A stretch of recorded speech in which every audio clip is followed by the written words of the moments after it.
Newton. ये भाई साहब आदमी जो है बहुत जानलेवा आदमी था, है ना।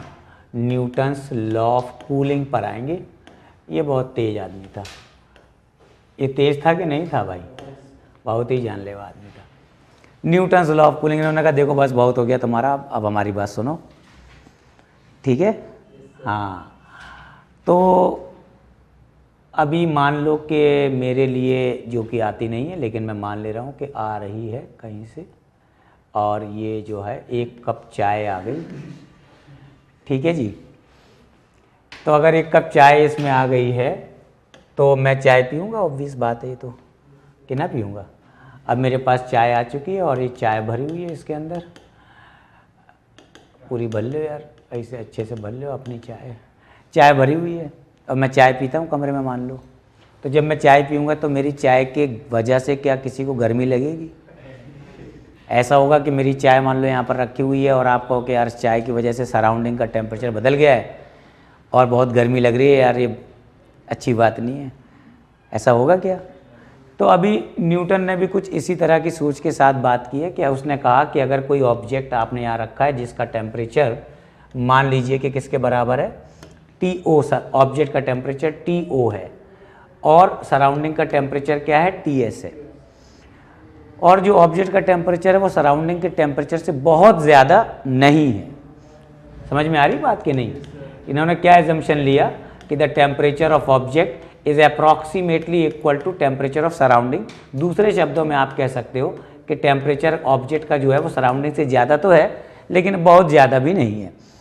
एक और बात ये कि TS जो सराउंडिंग का टेम्परेचर है ये क्या लिया जा रहा है, कांस्टेंट। ये इस एजम्पशंस पर इनकी बातें हैं, किन की?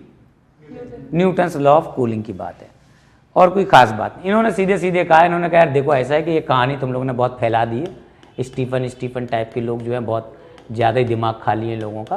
इन्होंने कहा देखो इसमें से ऐसे एनर्जी बाहर जाएगी जिसकी वजह से इस बॉडी का टेम्परेचर टाइम के साथ डिक्रीज करेगा। किसने कहा? न्यूटन ने। और उसने कहा ये जो टेम्परेचर इसका घट क्यों रहा है, क्योंकि इसके टेम्परेचर में और सराउंडिंग के टेम्परेचर में फ़र्क है ना। तो अभी इन्होंने कहा कि भाई इसका जो टेम्परेचर डीके करेगा, जो dTO/dt है, इसको इन्होंने माइनस लगाया क्योंकि कूलिंग हो रही है ना।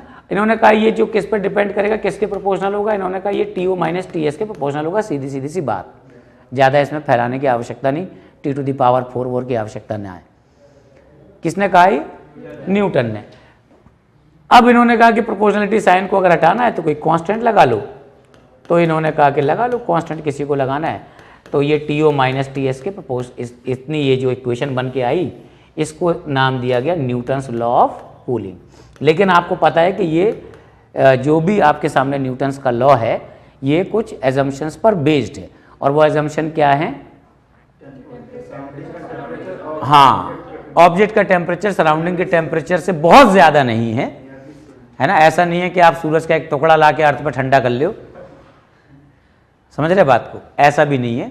टेम्परेचर जो नॉर्मल हमारे जो डे टू डे लाइफ में चीज़ें हमें दिखाई देती हैं, कूलिंग या जो उसकी जो हीटिंग कर रहे हो आप, तो उसके बारे में बात हो रही है कि नॉर्मली कोई एक ऑब्जेक्ट अगर आपने रखा हुआ है सराउंडिंग में और वो ठंडा हो रहा है तो वो किस रेट से ठंडा होगा, उस बारे में न्यूटन ने बताया। तो ये जो न्यूटन्स लॉ ऑफ कूलिंग है, इसमें इंपॉर्टेंट बात ये है कि TO is more than TS but the difference is not very large. तो उस कंडीशन में उन्होंने कहा ये लॉ फॉलो होगा, सीधी सी बात है, ठीक है। ये न्यूटन्स लॉ ऑफ कूलिंग कहलाता है। इसमें कोई दिक्कत की बात तो नहीं, बहुत सीधी सी बात थी, तो बहुत आसान सी बात हो गई, है ना।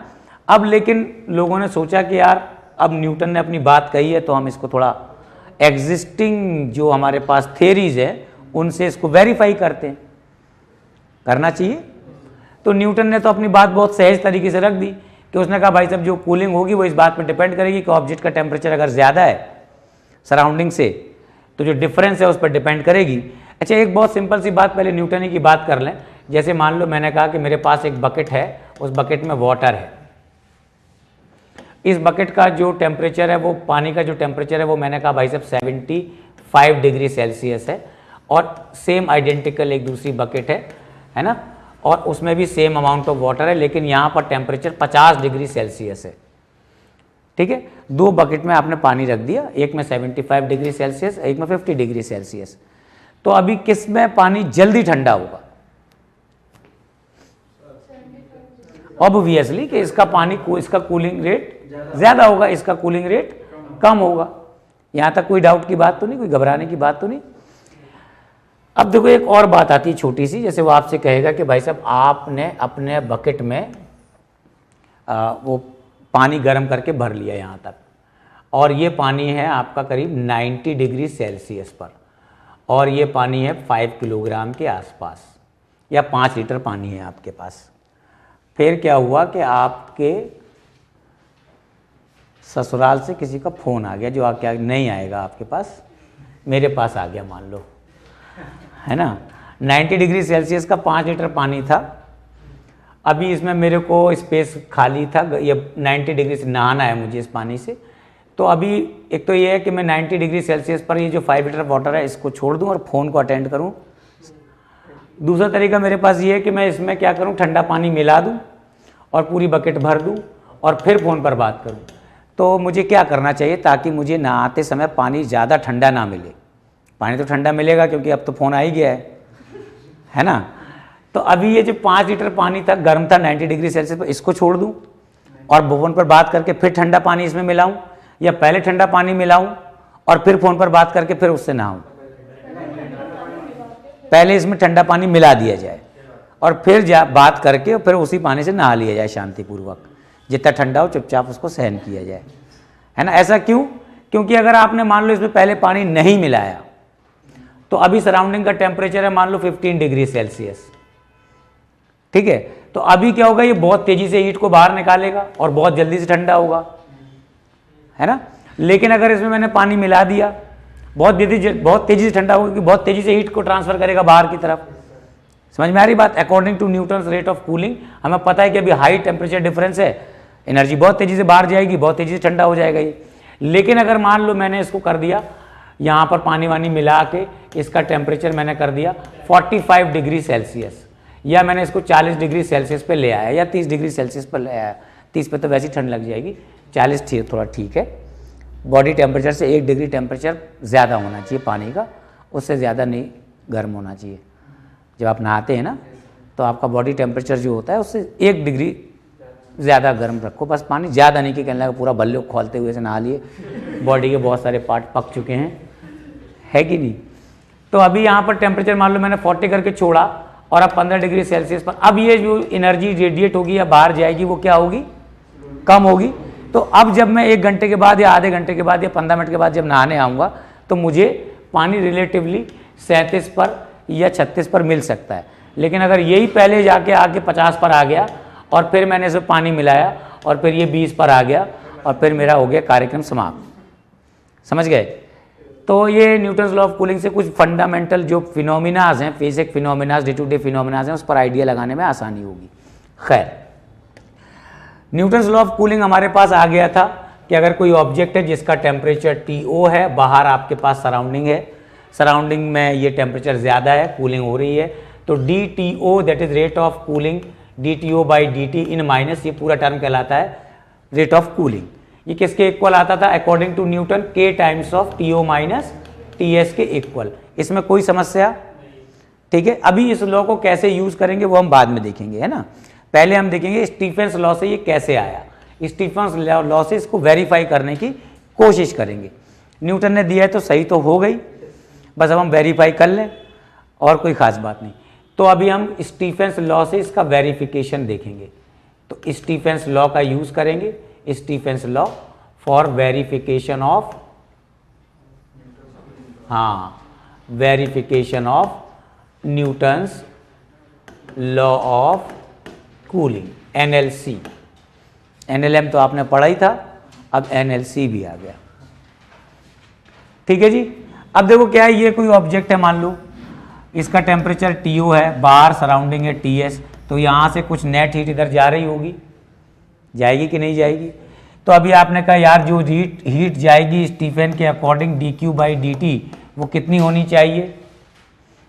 स्टीफेंस के अकॉर्डिंग, स्टीफेंस बोल्ट्जमैन लॉ। हाँ, तो आप ई भी लगा सकते हो, E sigma area into T O to the power 4 T S to the power 4, ये लिख सकते हो कि नहीं?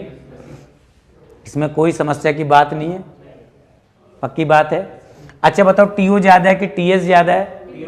टी ओ ज़्यादा है, तो टी ओ अगर ज़्यादा है तो टी एस से ज़्यादा है थोड़ा, तो T S plus delta T लिख सकते हो इसको।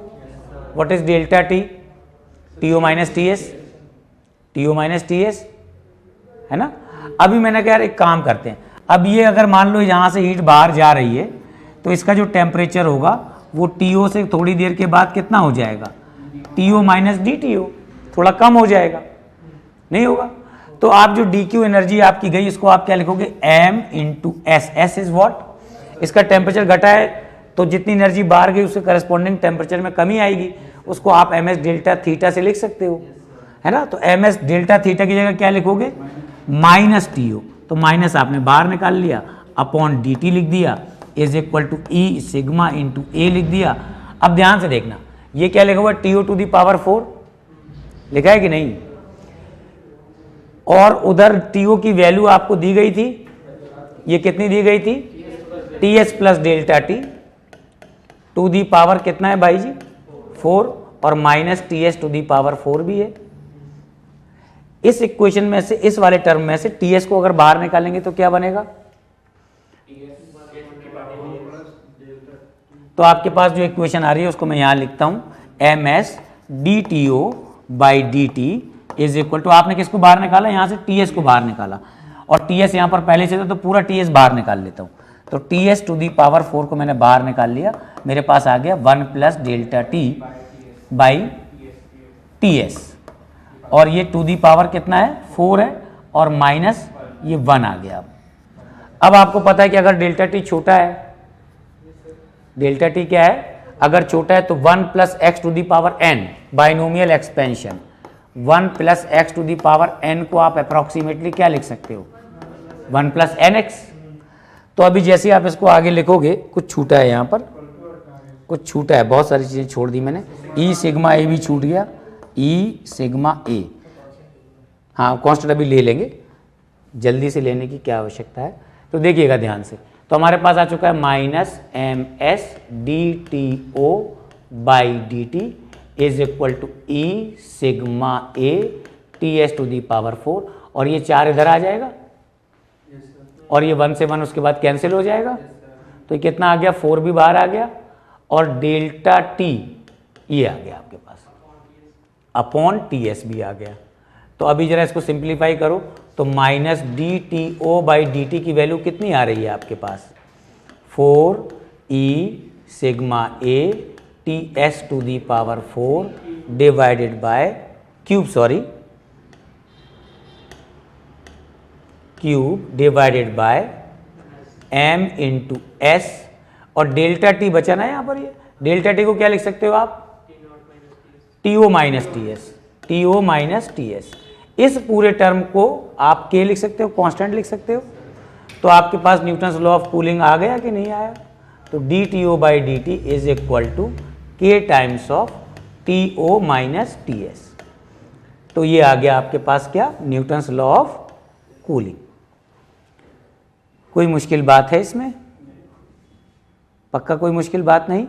बढ़िया है जी।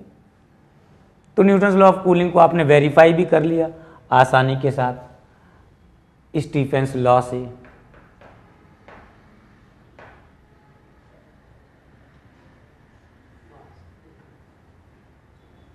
थोड़ा सा और ऊपर, बस दिख रहा है सबको? ठीक है, यहां तक कोई समस्या नहीं। अब देखो हमारे पास रिलेशन आ गया था minus D T O by D T is equal to K times of T O minus T S, Newton's law of cooling. इस पर हम पहले इसका यूज़ करना सीखेंगे, कैसे इसको यूज़ करते हैं, ठीक। उसके बाद फिर जो है आगे कुछ बात करेंगे। तो यूज़ करें इसको। ये रिलेशन तो आपको याद ही है, Newton's law of cooling, D T O by D T is equal to some constant K times of T O minus T S. यहाँ तक ठीक है ना? बहुत आसान सा रिलेशन है, ठीक है। अब देखो इस पर कुछ एक दो छोटी छोटी सवाल करेंगे। पहले मैंने कहा मेरे पास एक ऑब्जेक्ट है जिसका टेम्परेचर है मान लीजिए 40 डिग्री सेल्सियस। सराउंडिंग टेम्परेचर है 20 डिग्री सेल्सियस। ठीक है, कोई इशू नहीं। अभी मैंने कहा भाई देखो इसका टेम्परेचर जो इस बॉडी का टेम्परेचर है 40 डिग्री सेल्सियस से 38 डिग्री सेल्सियस डिक्रीज करने में हमको लगता है मान लो 2 मिनट्स के बराबर, 2 मिनट लगते हैं। कितने मिनट? 2 मिनट लगते हैं। तो अगर किसी ने कहा कि नहीं आप ऐसा करो, इसको 30 डिग्री सेल्सियस से 28 डिग्री सेल्सियस तक जो डिक्रीज होने में टेम्परेचर डिक्रीज होने में टाइम लगा अगर टी मिनट, तो टी की वैल्यू बताओ। क्वेश्चन समझ में आ गया कि पहले बॉडी का टेम्परेचर 40 था, उसको 38 होने में 2 मिनट का समय लगा, फिर 30 से 28 डिग्री तक होने में कितना टाइम लगेगा ये हमें बताना है। बहुत बेसिक सिंपल सी मैथमेटिक्स से करेंगे हम इसको। आपको समय चाहिए करने का या मैं बताऊं? पहले आप ट्राई करेंगे, ठीक है, करें ट्राई। ठीक है भाई, अब ध्यान से देखिएगा, यहाँ पर आपके पास आपको यूज़ क्या करना है? Newton's law of cooling. ठीक है, इसका बहुत सिंपल सा तरीका है। देखिए आपके पास था minus D T O upon D T is equal to K times of T O minus T S. यहाँ तक तो ठीक है ना, कोई इशू की बात नहीं। इस रिजल्ट से जो भी वैल्यू आप निकालते हो वो अप्रॉक्सीमेट वैल्यू आती, एग्जैक्ट वैल्यू तो नहीं आएगी क्योंकि ये खुद एक अप्रॉक्सीमेशन पर बेस्ड है ना। तो अभी डी टी ओ की वैल्यू पहले केस में क्या लोगे? कितना टेम्परेचर डिक्रीज कर रहा है? 2 डिग्री, तो आपने यहाँ पर लिख दिया 2 डिग्री। टाइम कितना लग रहा है? 2 मिनट, आपने यहाँ पर 2 मिनट लिख दिया। के की वैल्यू कुछ कांस्टेंट है। टेम्परेचर ऑफ ऑब्जेक्ट इस पूरे प्रोसेस में क्या लोगे? इन दोनों का एवरेज ले लो, ज़्यादा अच्छा है।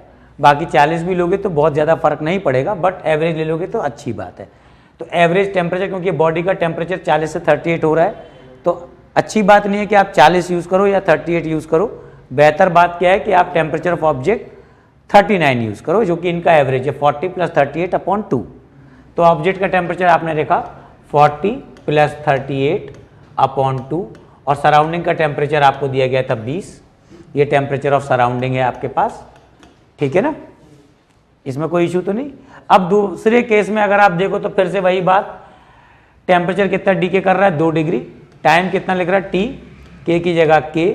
अब यहाँ पर ऑब्जेक्ट का टेम्परेचर क्या लिखेंगे? 30 + 28 अपॉन 2, 29। 30 + 28 अपॉन 2 -20। ठीक है, इसको आपको सिंपली सॉल्व करना है। तो आपको पता है कि भाई साहब अब आपके पास आंसर आने वाला है। अगर आप इन दोनों इक्वेशंस को डिवाइड कर दो तो t अपॉन 2 की वैल्यू कितनी आएगी? ये बन गया आपका 39। 39 - 20 इज 19, और नीचे कितना आ गया? 9। तो ये आपके पास आ चुका है 38 अपॉन 9। तो अप्रॉक्सीमेट वैल्यू इसकी कितनी आ रही? 4.22 मिनट के आसपास। कोई मुश्किल सवाल था?